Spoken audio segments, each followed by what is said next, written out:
Bonjour et bonsoir à tous, ceux qui sont connectés. Merci d'être venus à cette troisième commette, que j'organise pour, le compte, Dexia, Suisse et la cette, commette, je vais la présenter sur le futur du cloud. Alors pour ceux peut-être qui ont déjà vu mes 2 premières connettes, j'avais fait sur, l'introduction au métaverse et des rappels sur la fondamentale de la blockchain. Donc, pour celle-là, ça va être le futur des clouds et je vais présenter un peu des concepts, innovants qu'on n'a pas vus sur, un peu à quoi va ressembler le futur du cloud. On parle toujours de comment le cloud évolue, mais pas vraiment sous sa forme, en fait. Donc là, ça va vraiment être, quelque chose d'intéressant à regarder, parce que c'est pas un contenu qu'on trouve facilement sur internet et c'est avec grand plaisir que je vais vous partager ça. Donc, au sommaire d'aujourd'hui, je vais vous présenter, 3 chapitres. Donc, le comment le business se fait aujourd'hui dans le cloud, les façons innovantes dont les entreprises, petites, moyennes et grandes, f fournissent des produits et des services dans le cloud. Le cloud hybride, parce que de plus en plus le cloud évolue même sous sa forme de se présenter. Il n'y a pas que le cloud public, mais il y a différents modèles de cloud qui apparaissent pour les besoins des entreprises, à cause des réglementations et même des besoins des entreprises. Et une notion qui s'appelle le cloud distribué. Donc pour ceux qui ont déjà vu un peu le concept de la blockchain et mes anciennes comètes, vous doutez bien un peu de ce qui arrive, mais je vais pas faire une répétition de ce que j'ai déjà fait, je vais vraiment rentrer un peu plus dans le détail de comment on fabrique ce cloud distribué et pas juste les use cases qu'il y a. Donc, chapitre 1, le business dans le cloud. Donc, pour vous présenter un peu ce qui se fait aujourd'hui déjà, je voudrais commencer par un petit récapitulatif sur comment est apparu le cloud et comment il est arrivé pour devenir ce qu'il est aujourd'hui.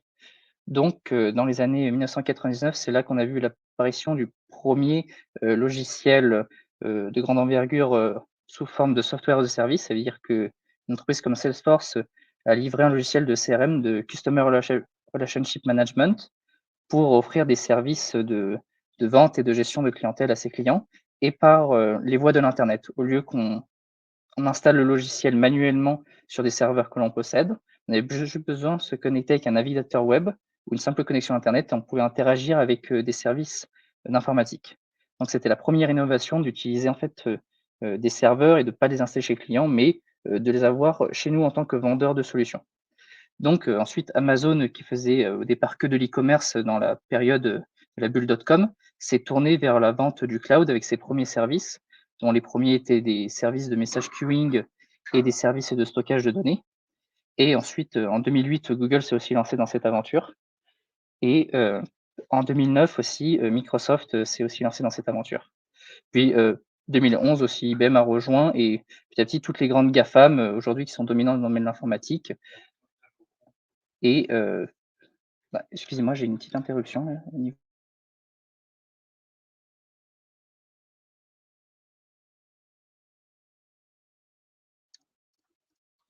Désolé pour la petite interruption. Alors, du coup, j'en étais, voilà, c'était sur, l'historique. Oui, je comme dans le chat possible d'inverser, on voit le visage en grand, effectivement. Lauriane, je sais pas si on peut corriger ce problème. Apparemment, on voit mon visage en grand et l'affichage de l'écran en petit. C'est bon, c'est corrigé, Clément. Je t'ai remis en petit. OK, merci beaucoup Lauriane. Donc, je continue ma présentation. Voilà. Donc ensuite, il y a un tournant vers les années 2010 où petit à petit, au lieu de fournir simplement des, logiciels, qui étaient propriétaires pour, le cloud, il y a des entreprises partenaires de ces grands vendeurs de cloud qui ont commencé à fournir des logiciels et des applications qu'on appelle cloud native pour aider les entreprises à mieux gérer, en fait, leur workload sur le cloud. Donc, en 2011, il y a une entreprise, une PME qui avait développé les premières versions de ce qu'on appelle OpenStack. C'est, c'était la NASA qui avait commencé cette solution logicielle qui est un peu une espèce de cloud open source que des entreprises peuvent installer, elles-mêmes sur leur propre serveur et ça fournit les, mêmes services que AWS ou Microsoft Azure et du coup ensuite ça a été lâché en open source et même, la NASA a migré sur AWS, mais aujourd'hui le projet continue de vivre avec, la OpenStack Foundation. En 2014, un ingénieur de l'Epitech, qui était une école française, a sorti la première version de Docker qui permettait, un autre moyen de virtualiser, en fait, les workloads sur le cloud. Donc, ça a changé un peu la donne. On avait plus ce qu'on appelait des virtual machines, mais des containers. Et en 2014 aussi, il y a eu les premières versions de Kubernetes, qui est un outil de management de ces containers. À la base, c'était un projet interne de Google pour manager leur propre workload et ils ont décidé, de le lâcher en open source parce que ils avaient la stratégie d'aller sur le cloud. Ils se sont dit avec la couche logicielle de management de ces containers, qu'ils avaient créée, les utilisateurs sont plus, sereins d'aller sur le cloud s'ils savent qu'ils ont une couche logicielle qui est open source ou auquel ils peuvent facilement se débrancher. Ensuite, en 2018, il y a un nouveau paradigme qui est apparu, c'est le concept de serverless. C'est AWS qui a sorti leur couche de logiciel qui s'appelle AWS Lambda. C'est au lieu d'écrire des applications qu'on héberge, on écrit simplement des fonctions. C'est ce qu'on appelle les cloud functions. Quand vous écrivez du code en Python, en Java, en JavaScript, au lieu d'écrire toute une application complexe avec des serveurs Tomcat pour Java ou Django pour Python, vous écrivez simplement une fonction avec des paramètres et des sorties. Et comme ça, vous pouvez servir en fait des applications web. Et en mai 2020, on a eu l'apparition de ce qui s'appelait du WebAssembly. C'est, un nouveau paradigme de programmation que je vous présenterai tout à l'heure et c'est vraiment une technologie très intéressante, qui est en train de changer la donne de comment on met des workflows sur le cloud. Donc aujourd'hui, principalement quand on fait du business sur le cloud, les ventes de logiciels le cloud se font sur des marketplaces. Ça veut dire que AWS, Azure et Google vendent des solutions, mais ils n'ont pas tout disponible. Ça veut dire qu'on est obligé de faire beaucoup de dev custom, des applications qu'on dev nous-mêmes, qu'on achète et qu'on installe nous-mêmes. Donc ils ont l'idée de créer des marketplaces, c'est-à-dire qu'on peut trouver des solutions, logicielles préfaites pour nos besoins. C'est comme un marketplace sur Decathlon ou sur Amazon, on peut trouver, des services fournis par des tiers et pas seulement par le créateur de la marketplace. Donc je vais présenter 3 catégories parmi les 8 grandes qu'on trouve, aujourd'hui sur, les vendeurs de cloud. Et sur n'importe quel vendeur de cloud, il y a AWS qui fournit un marketplace, Azure, Google, même le cloud IBM. Donc la première catégorie, c'est tout ce qui est operating system. C'est-à-dire qu'au lieu de nous-mêmes installer le Linux, de paramétrer, tous les éléments nous-mêmes, on peut directement télécharger des machines virtuelles préfaites. Donc, bien sûr, il y a Microsoft qui vend tous ces serveurs, d'applications, tout la stack network Palo Alto, Red Hat, enfin, ces grandes entreprises qui vendent du logiciel, Cisco et peut-être pour ceux qui font beaucoup de cloud, les DevOps et les cloud engineers, les cloud architectes, vous allez reconnaître, beaucoup de ces VM, SUSE, Canonical et Bitnami. C'est des entreprises qui pré-packagent des versions de Linux, des Ubuntu, certaines avec des serveurs Apache ou d'autres avec, d'autres types d'applications et ce sont les champions en fait du pré-packaging de ces VM, avec des solutions open source. Et pour ceux qui font du container Docker, vous allez voir sur Docker Hub, il y a beaucoup des versions de certains containers qui sont faits par ces mêmes entreprises. Donc, vous voyez, il y a des sociétés qui sont spécialisées de la vente de logiciels par marketplace et pas directement, en point to point sale, en fait, comme on dit directement par le client. Ils passent, par, en fait, cette couche d'abstraction qui est le marketplace du cloud. Une autre solution de vente, autre que Persistent, c'est tout ce qui est data analytics et du coup, on parle de analytics as a service. Donc, au lieu de nous-mêmes installer, des logiciels qu'on a achetés pour, l'analytics ou, de développer des solutions in-house custom, il y a des entreprises qui fournissent directement en espèce de pseudo software as a service. On fait juste quelques clics et ça déploie automatiquement toute la stack avec différents éléments du cloud, sur notre infrastructure. Donc par exemple, un des plus grands logiciels dominants dans ce marché qui est Snowflake, qui est français d'ailleurs, qui a été fait par, des ingénieurs français. C'est vous vous connectez sur, leur site web en software as a service et vous cliquez, vous liez votre compte Azure AWS et ça vous installe automatiquement l'infrastructure nécessaire pour faire l'analytics. Donc ça va vous déployer des buckets S3, des machines virtuelles, des gateways, des firewalls et juste en quelques clics. Alors qu'à la base, on avait besoin de nous-mêmes créer les buckets, nous-mêmes créer les machines virtuelles et là, ça a vraiment changé le paradigme, en fait. Et la 3e catégorie, pour pas toutes vous les montrer, c'est, tout ce qui est machine learning. Alors de plus en plus, les clouds fournissent, du machine learning, directement prépackagé, mais aussi des services, comme des entreprises tiers vendent leurs services de machine learning. Donc peut-être vous connaissez tous, ChatGPT, pour ceux qui ont utilisé les geeks et même les non geeks. Alors ils vendent leurs solutions en tant que software as a service, mais récemment, on a la possibilité de déployer sur Azure. Ça veut dire que directement sur sa subscription Azure, sur son compte, on peut déployer une instance de ChatGPT qui tourne. Donc pour l'instant disponible que sur Azure. Dans le futur, j'imagine que ça va être déployé sur AWS, sur Google Cloud. On aura un propre serveur ChatGPT avec ChatGPT installé dessus. Donc, pour la solution innovante, pas vous présenter les autres trucs d'IA qui existent parce que je pense des tonnes. Là, ChatGPT, vu que c'est un peu la hype du moment, pour vous dire, bah voilà, on peut avoir des solutions d'IA, pré-packagées en marketplace. Donc voilà, c'était 3 exemples de comment on fait du business dans le cloud, comment les PME, TPE, même les grosses boîtes vendent en fait ces produits et ces services via l'intermédiaire des marketplaces. Donc, le 2e chapitre, c'est tout ce qui est le cloud hybride. Donc, on connaissait tous le public cloud et ces marketplaces étaient sur le cloud public. Mais, de plus en plus avec des contraintes, légales et même juste pour le business des entreprises et pas tout le monde peut aller sur le cloud public. Ou alors certains workloads peuvent aller sur le cloud public et d'autres, sont obligés de rester on-premise. Donc, pour faire ça, les grands cloud providers et d'autres entreprises ont décidé d'innover et d'apporter tout ce modèle de cloud hybride. Donc le cloud hybride, c'est pas, quelque chose qui s'oppose de façon fondamentale au cloud public. En fait, c'est un ensemble, de façons d'implémenter le cloud. Donc là, je vais vous présenter plusieurs façons d'implémenter du cloud autre que par le cloud public. C'est ce qui s'appelle le 1er, c'est le cloud privé. Donc, c'est au lieu d'aller sur le cloud public et en quelques clics, on a une infrastructure, c'est, les GAFAM en fait, prêtent la couche logicielle et nous on les installe sur nos data centers privés. C'est-à-dire que par exemple, Azure fait ça avec Microsoft. Ils passent la couche logicielle de virtualisation du cloud aux entreprises qui souhaitent avoir un cloud privé. Ils vont sur les data centers des entreprises et installent, cette couche logicielle de Microsoft. Donc on se retrouve avec la même interface, que le public cloud Azure, mais en étant sur notre propre serveur. Donc, les avantages, c'est qu'on a une exclusivité, on ne partage pas les workloads avec les autres entreprises, même si le public cloud permet d'avoir ce qu'on appelle les dedicated hosts, c'est-à-dire des machines réservées pour nous. Là, on a une plus grande sécurité et conformité au niveau de la loi ou même juste de nos besoins. Si aujourd'hui on a besoin de certifier que, par exemple, tel logiciel tourne dans tel département parce qu'on a un besoin de rassurer les clients, là, le cloud privé permet de faire ça, tout en étant en fait l'agilité du cloud public. Mais par contre, il y a un autre problème, c'est qu'on se retrouve avec quelques contraintes, qu'il y a du on-premise, c'est qu'il y a un problème de scalabilité. C'est qu'à chaque fois qu'on veut grandir, on est obligé d'ajouter des nouveaux serveurs. On se retrouve en fait à sortir de l'OPEX qui était proposé, c'est l'operational expenditure, au niveau de la comptabilité des coûts de l'informatique et on repasse à un système de CAPEX pour la comptabilité. C'est-à-dire qu'on est obligé de faire des investissements, et avoir des rendements sur le futur plutôt que d'avoir tout sous forme d'opération, en fait. Et autre chose, c'est qu'on est obligé à nouveau de repayer des ingénieurs d'infrastructure pour pouvoir en fait gérer tous ces serveurs. Et voilà, ça a ses avantages et ses inconvénients et c'est de plus en plus un modèle qui se développe.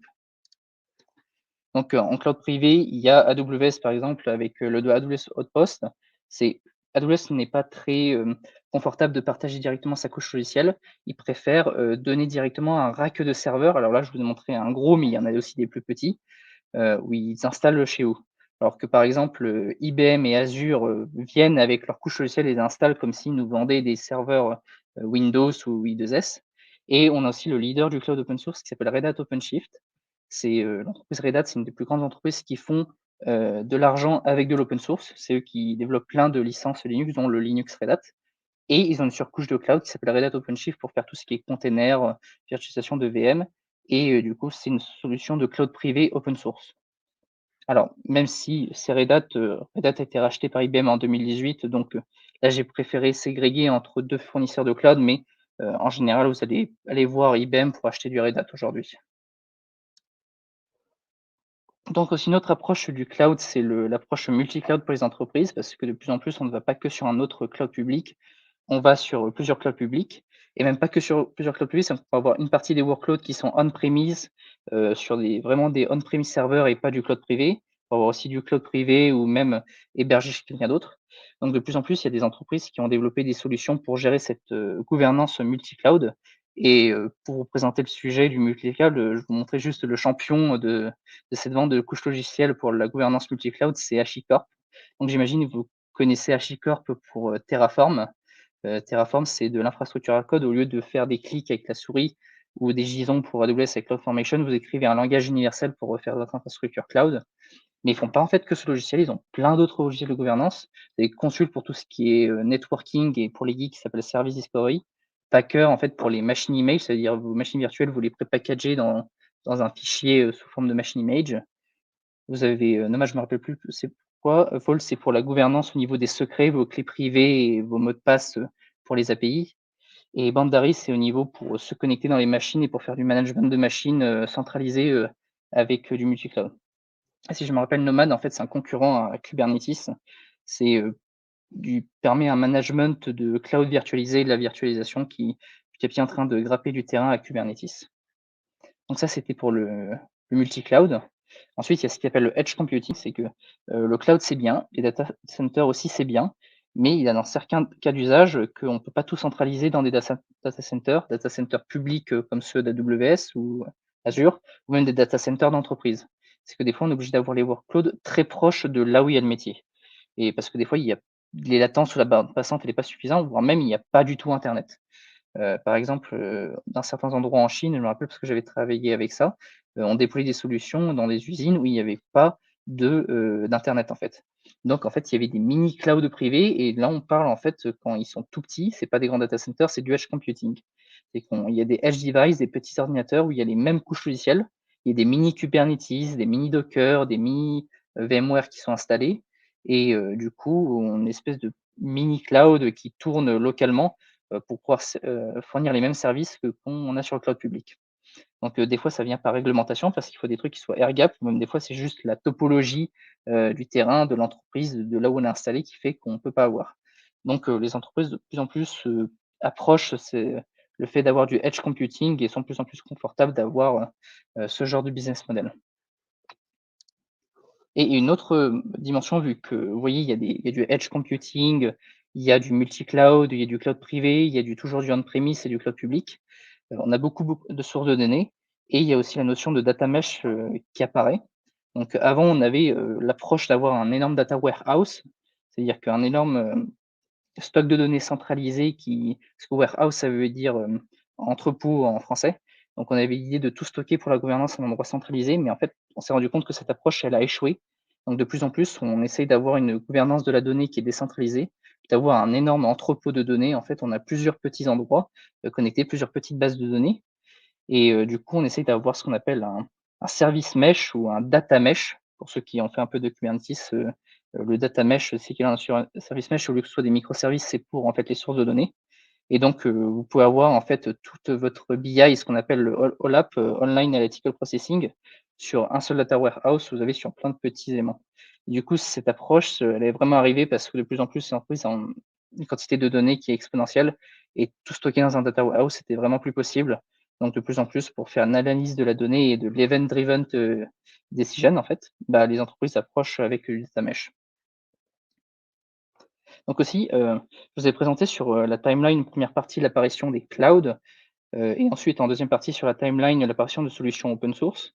Donc, ça, c'est vraiment une approche qui est arrivée dans un second temps au niveau du cloud. C'est de petit à petit une espèce de standardisation et le fait d'avoir une open gouvernance et des couches de logiciels open source pour avoir ces clouds. Donc petit à petit, on voit que tous les workloads se standardisent, dont, l'apparition des containers, ça devient aujourd'hui le standard pour faire la virtualisation après les machine image. Donc, il y a Docker, il y a Kubernetes. Il y a de plus en plus le serverless qui standardise en fait les interfaces et comment on fait tourner, les softwares dans le cloud. Donc aujourd'hui, si vous prenez des cloud fonctions Azure, AWS, vous pouvez facilement en fait vous débrancher, moyen un peu de changement de configuration et vous pouvez les amener on-premise, vous pouvez les amener sur Kubernetes ou même dans un autre cloud. Et une autre technologie qui est intéressante, c'est pas juste le serverless, c'est le WebAssembly qui est apparu en mai 2020. Je vous ai dit que je rentrerai un peu en détail de cette technologie parce que je pense, enfin à mon avis, qui est une technologie qui va révolutionner complètement en fait comment on fait des serveurs. Alors à la base, le WebAssembly, c'était un langage qui était fait pour, en fait, arriver à avoir plus de performance dans le navigateur web. C'est que dans votre navigateur web Google Chrome, aujourd'hui, vous avez 3 langages qui permettent d'afficher du contenu. Vous avez HTML qui est, le fond, le CSS qui est la forme, qui permet un peu de bien agencer, de façon jolie, le JavaScript qui permet de faire des jolies animations et même des applications web et le quatrième qui est apparu du coup mai 2020, c'est WebAssembly. Donc, WebAssembly, ça porte bien son nom parce qu'en fait, c'est une espèce de langage assembleur web. Comme vous écrivez du C, et C++ pour compiler vers un langage machine, bah là, vous compilez vers une espèce de langage assembleur pour le web. Donc, l'idée, c'était de pouvoir écrire au lieu d'écrire des applications, pour le web en JavaScript, TypeScript, HTML, CSS, en fait, vous écrivez votre code en Python, Golang, Java, Rust, n'importe quel langage, ésotérique que vous voulez, du Lua, même du COBOL et en fait, vous compilez tout vers une seule target pour pouvoir l'exécuter dans votre navigateur. Donc en fait, ça nous évite d'être contraints par, le JavaScript, parce qu'il y en a qui adorent, il y en a qui détestent le JavaScript. Donc là, un nouveau paradigme permet d'avoir un seul langage dans le navigateur web. Et en fait, cette approche, elle était tellement innovante et tellement performante que petit à petit, des gens ont commencé à adapter le WebAssembly pour, pas seulement le faire exécuter dans un navigateur web, mais pour le faire exécuter sur des serveurs. Et il y a des gens qui ont eu la même idée de pour le faire exécuter sur des systèmes embarqués, c'est dans les microchips, par exemple, de machines à laver ou, d'ascenseurs. Vous avez du code C, C++ qui tournait, bah, maintenant vous pouvez imaginer de compiler en WebAssembly pour faire tourner ces ascenseurs et systèmes embarqués. Et même si vous allez sur la page, principale de la WebAssembly Foundation, je crois que ça s'appelle comme ça, mais en gros, c'est la fondation qui gère le WebAssembly. Ils publient en fait, les capacités de WebAssembly pour pouvoir faire aussi des smart contracts sur les blockchains. C'est-à-dire en fait que pour moi, je vois un peu le système de blockchain comme le cloud décentralisé. C'est-à-dire que WebAssembly se comporte de la même façon que ce soit sur un serveur centralisé, genre AWS ou on-premise, comme pour un smart contract sur une blockchain. Et ça, c'est vraiment une approche, innovante, je trouve, de la façon de faire, ce qu'on appelle le back-end et l'informatique, des serveurs. Donc ça permet vraiment une énorme interopérabilité et une portabilité des applications qu'on n'avait pas avant. Alors, on avait une certaine portabilité avec tout ce qui était container, mais là, vraiment, le WebAssembly est en train de révolutionner, le monde de l'informatique et moi, je suis très enthousiaste de l'arrivée de cette technologie. Pour dire à quel point ça révolutionne, c'est que le créateur de Docker, l'ingénieur de l'Epitech qui a créé en 2014, il avait dit: «Si, WebAssembly est arrivé en même temps que Docker, en fait, Docker n'aurait jamais décollé», pour vous dire. Et des exemples à quel point WebAssembly, révolutionne, c'est que vous prenez par exemple des jeux vidéo comme Doom qui ont été faits dans les années 2000 ou des bases de données comme SQLite, vous pouvez faire tourner directement dans le navigateur. C'est-à-dire à côté de votre JavaScript, vous avez directement, dans Google Chrome le SQLite qui tourne. Et c'est pas juste installé à côté de votre machine avec un serveur d'application, c'est vraiment, le code binaire dans, vous voyez dans les sources, quand vous faites, menu F12 de votre Google Chrome. Donc voilà, je pense que c'est un des points importants pour, l'évolution des workloads sur le cloud. Bon là, je me suis un peu attardé sur WebAssembly, parce que je trouve que c'est une technologie intéressante. Et là, je vais vous présenter le troisième chapitre, donc c'est le cloud distribué. Parce que là, je vais vous présenter le cloud public avec les marketplaces, les différents clouds hybrides avec privé, edge computing, multi-cloud. Mais de plus en plus, parce qu'il y a ces besoins, c'est d'avoir un cloud distribué. Donc, quand vous pensez distribué, vous entendez souvent parler du monde de la crypto, blockchain, distribué technologie et smart contract. En fait, ce cloud distribué, petit à petit, en fait, évolue vers ça. Ça veut dire qu'à la base, les blockchains, c'était Bitcoin, Ethereum pour faire, ces choses intéressantes. Mais, il y a une approche, enfin, il y a une prise de conscience au niveau des GAFAM, qu'il y a une demande au niveau du marché de pouvoir avoir les les mêmes performances et la même facilité qu'offrent, ces outils de cloud, publics comme privés, mais de façon distribuée pour avoir une redondance et pour pas avoir un élément centralisé de gouvernance, tout chez les serveurs de Google ou tout même avec la couche logicielle, en fait, de Microsoft. Donc, petit à petit, ça bouge vers ça et ça utilise donc les technologies de la blockchain. Donc, un des exemples de comment ça évolue, il y a un principe d'Oracle, c'est que quand, je vais donner un exemple, c'est les API.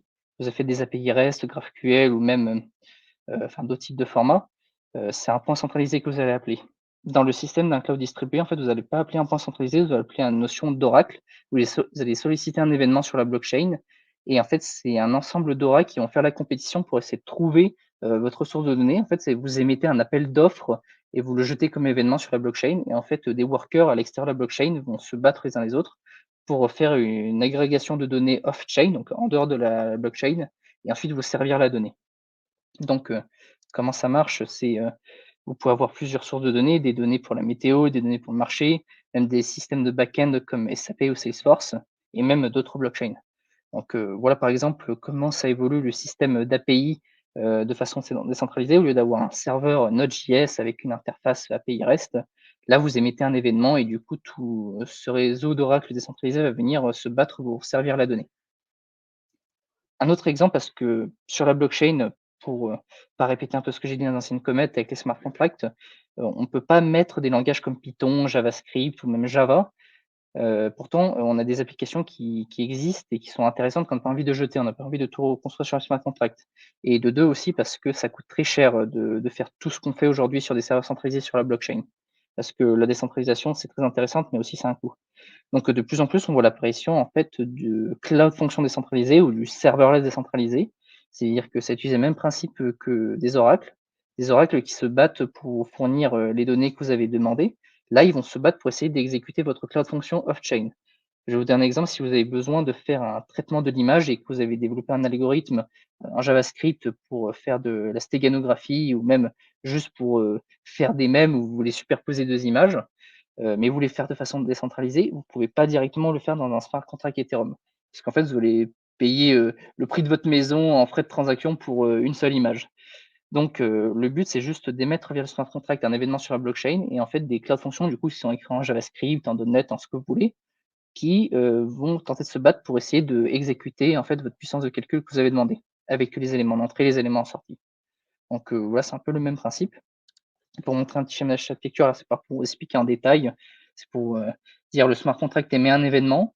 Il y a ce qu'on appelle un smart contract qui permet de référencer l'événement pour que tous ces workers off-chain viennent le récupérer. Et ensuite, il y a tous ces, workers en fait qui vont venir exécuter votre code off-chain. Là, ce code coûte très cher en puissance de calcul, mais qu'il est exécuté off-chain, en fait, vous ne payez pas des frais de gaz, énormes en fait sur les blockchains. Donc, si on peut imaginer en fait le futur du cloud qui est décentralisé, vous remplacez, votre base de données par ce qu'on appelle un distributed ledger technology. C'est au lieu que vous avez un serveur de base de données centralisé sur un serveur Linux, chez vous dans votre garage ou sur le cloud AWS, en fait, votre base de données, elle est, multipliée. Il y a une redondance en 100 exemplaires, 1000, 10 000, chez Bitcoin, il y a presque 100 000 nœuds qui tournent H24. Sur Ethereum, c'est entre 10 et 30 000 nœuds. Enfin voilà, au lieu d'avoir un point centralisé qui peut échouer, là, vous avez une redondance de la donnée. Donc, pour votre back-end, au lieu d'avoir un serveur d'application comme du Apache Tomcat ou du Python, vous pouvez imaginer que c'est une combinaison de smart contracts pour les données vraiment critiques et pour les données qui demandent juste de la puissance de calcul, mais qui n'est pas vraiment critique.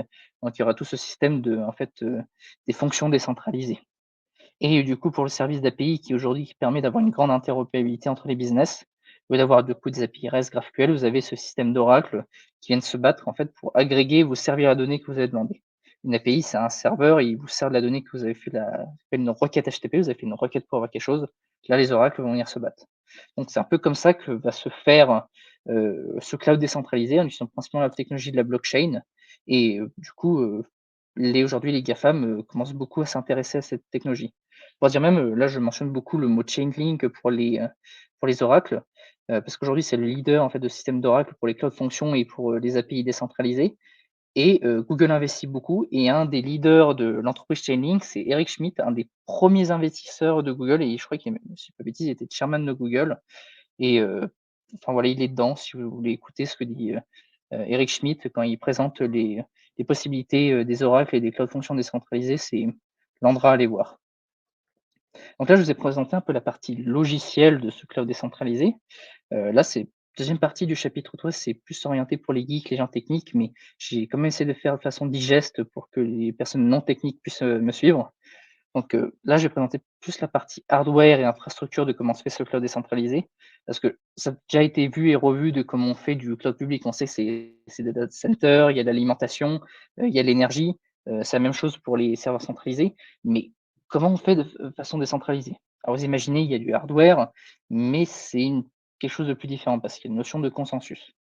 Et donc, consensus, on va coordonner plusieurs personnes, plusieurs parties prenantes, des gens qui exécutent le contrat, des gens qui ont demandé l'exécution de ces contrats et même des observateurs, parties prenantes, qui voudraient que la demande faite par un tiers soit bien faite. Donc, pour coordonner, en fait, à la base, dans les clouds centralisés, il y avait la notion de confiance. C'est-à-dire, moi, en tant que client qui utilise le cloud, je fais confiance à AWS qui va bien exécuter le code que j'ai mis. Quand je déploie un Apache Tomcat avec du Java dessus, et du Spring Boot, je fais confiance à AWS qui va bien faire en sorte que mon serveur il tourne, déjà qu'il soit tout le temps en ligne, et aussi que le code Java tourne de la même façon qu'il tourne sur mon laptop quand j'ai fait mon dev. Donc, on a la notion qui est trustée. Sauf qu'avec le cloud décentralisé, on a la notion qui est trustless. Ça veut dire on ne fait pas confiance à la personne qui nous fournit le réseau, mais on fait confiance aux algorithmes et à l'algorithme de consensus. Donc, il y a cette opposition de trusted versus trustless dans ce monde de la blockchain et des distributed ledger technologies. Mais en fait, c'est pas complètement incompatible parce que la notion de trustless, c'est à quel point on fait confiance dans un système et trustless, c'est on n'a pas besoin de faire confiance et qu'on a des garanties objectives, du coup, avec, des preuves mathématiques que je vais vous présenter après. Donc là, vous avez un graphe qui vous permet, de montrer que le saint graal à avoir, c'est, le fait qu'on fait confiance au système parce qu'il a une réputation, mais aussi qu'on sait qu'il y a la preuve mathématique que, les éléments qu'on voulait exécuter ont bien été exécutés. Donc, il y a 2 approches, qui sont combinées pour arriver à ce cloud décentralisé. Il y a ce qui s'appelle le concept de Trusted Execution Environment. Donc là, dans la partie on fait confiance, ça veut dire qu'on décide de sous-traiter, la computation de ce qu'on veut faire sur le cloud décentralisé à un tiers de confiance, qu'on connaît. Donc on sait que c'est cette personne qui l'a identifié avec, des éléments de cryptographie, des clés publiques, enfin les éléments qui existent de base sur la blockchain et aussi, des éléments de hardware qui sont aussi certifiés par la cryptographie. Donc, l'attestor, c'est la personne qui exécute le contrat. Le verifier, c'est la personne qui voudrait savoir si l'élément de calcul avait bien été fait comme il faut. Et du coup, vu qu'on c'est sous forme trusted, non seulement on fait confiance à la personne qui a exécuté l'attestor, on fait aussi confiance à une partie de confiance, qui permet de testifier que le contrat s'est bien exécuté, en fait. Donc, là, c'est pas pour vous retenez par cœur, comment ça marche les Trusted Execution Environment, pour vous dire que ça existe et ça, c'est l'approche centralisée. Mais en général, l'approche qu'on va retrouver la plus fréquente dans ce cloud décentralisé, c'est cette notion de Trust Minimized Computing. Et quand vous allez voir par exemple chez Chainlink, ils ont ce mot tout le temps à la bouche. Ils appellent ça tout le temps TMC, Trust Minimized Computing, et ils le répètent en fait, parce que c'est ça qui permet d'avoir la confiance dans un réseau distribué en fait.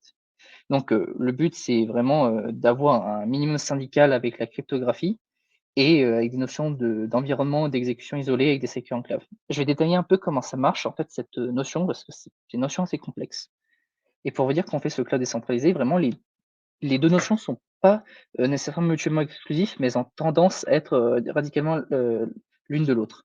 C'est-à-dire que sur le cloud, décentralisé, on fait, du trustless, mais il y a certains composants qui sont toujours, centralisés et du coup on utilise ce qu'on appelle du trusted root of trust pour arriver à cette exécution. Donc là, je vais un peu détailler, cette partie, du Trust Minimized Computing parce que c'est du coup, ça qu'implémente par exemple Chainlink quand ils font leur cloud décentralisé et même tous les blockchains. Donc pour vous donner une petite motivation à m'écouter pour vous dire, c'est que, voici un peu le marché futur, que Chainlink a estimé, qu'il y a pour le Trust Minimized Computing. C'est que par exemple, vous voyez un peu le marché de la crypto-monnaie qui était bon fait en fin 2022, c'était 1 trilliard $, ça veut dire 1 200 milliards de dollars. Pour vous dire, tout ce qui pourrait être mis sur la blockchain, donc tous ces contrats, d'assurance, le stock market avec les actions, le marché immobilier et tous les produits dérivés des banques avec, les assurances, et les produits financiers dérivés. Enfin, pour vous dire tout, la richesse qu'il peut y avoir de sortir de ces éléments centralisés comme les banques, les assurances et autres, hedge funds, de les amener sur ces environnements de computing décentralisé. Parce qu'en ce moment, les banques, les assurances utilisent tous des serveurs Linux, elles commencent à aller sur le cloud et donc, si on pouvait bouger tous ces assets et les mettre sur du Trust Minimized Computing, voilà en fait tout le gain qu'il y a à avoir. Enfin, du coup ça c'est l'estimation Chainlink et j'imagine qu'ils ont fait leur analyse de marché plutôt comme il faut s'ils publient des chiffres comme ça en ligne. Donc, voilà, c'était un peu la motivation pour vous dire, pourquoi c'est intéressant le TMC, pas juste que je radote que j'ai trouvé un terme un peu, fancy et ésotérique sur internet. Non, c'est vraiment sur ça qu'on approche. Il y a vraiment, un enjeu monétaire majeur à migrer tous ces éléments centralisés vers du Trust Minimized Computing. Donc, il y a 3 produits principaux j'estime que vous pouvez retenir à la fin de cette conférence, pour faire ce Trust Minimized Computing. Il y a la cryptographie classique, qui est déjà implémentée dans les systèmes d'information, classiques avec, les clés publiques et d'autres algorithmes d'encryption. Là, c'est la partie software. Ce qui s'appelle les Trusted Platform Modules, donc là, c'est vraiment un composant hardware, tout en un, où il y a différents éléments que je vais présenter. Et un élément particulier qui apparaît de plus en plus, par exemple, dans les microprocesseurs, c'est ce qu'on appelle la notion de Secure Enclave. Donc voilà, c'est les 3 notions, que vous pouvez retenir à la fin de cette comète. C'est la cryptographie, Trusted Platform Module et Secure Enclave. Donc, pour la cryptographie, il y a différents algorithmes d'encryption, enfin des familles d'algorithmes d'encryption qui reviennent souvent. Il y a ce qu'on appelle l'encryption homomorphique. L'encryption homomorphique, c'est quand par exemple vous prenez 2 entiers, l'entier 2 et l'entier 3. Dès que vous les additionnez, ça fait 5. Donc, vous les donnez à AWS pour qu'il additionne ces 2 entiers vous le donnez en entrée, il vous retourne le numéro 5 en sortie. Mais vous avez un petit problème de vie privée, en fait, c'est que AWS, connaît, le résultat de votre calcul, en fait. Donc, l'encryption homomorphique, ce qu'elle arrive à faire, c'est que vous encryptez le chiffre numéro 2, vous encryptez le chiffre numéro 3, vous donnez les 2 chiffres encryptés à AWS et il vous retourne un chiffre encrypté et en fait, ce chiffre encrypté, il a la même valeur que si vous avez encrypté 5. Donc, c'est vraiment, des familles d'encryption qui sont vraiment intéressantes parce que du coup, on peut sous-traiter, des puissances de calcul énormes, comme par exemple, tout ce qui est biométrie et l'authentification avec des données biométriques, sans révéler, les données biométriques à quelqu'un qui performe ces puissances de calcul. Donc moi, je suis vraiment très, enthousiaste, que l'encryption homomorphique se développe de plus en plus pour même les clouds privés, mais aussi de plus en plus pour les clouds décentralisés. Donc, autre famille de cryptographie qui est utilisée, c'est les signatures numériques. On traque, c'est un truc classique de la blockchain avec Bitcoin qui apparaît pour signer une transaction, même aussi sur, le HTTPS. Aujourd'hui, ça utilise le système de clé publique, partout où vous allez sur internet, vous voyez le HTTPS au lieu de HTTP, ça veut dire secure, ça utilise ce système de signature numérique. Vous avez ce qui s'appelle aussi les algorithmes de zero knowledge. Zero knowledge, c'est une autre famille, d'encryption qui permet en fait, par exemple, de prouver la valeur, d'un nombre sans forcément révéler sa valeur. Et je vous donne un exemple pour que vous compreniez, c'est que, par exemple, vous voulez, rentrer dans une boîte de nuit. Vous montrez votre carte d'identité pour dire que vous avez plus de 18 ans.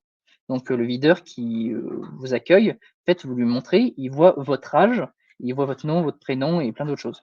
En fait, il n'a pas besoin de savoir tout ça parce que c'est très invasif, il a juste besoin de savoir que vous avez au-dessus de 18 ans. Donc, les algorithmes de zero knowledge, en fait, vont venir encrypter votre âge et en fait, l'âge encrypté, le videur va pouvoir faire, des opérations de calcul et vérifier qu'il est au-dessus de 18.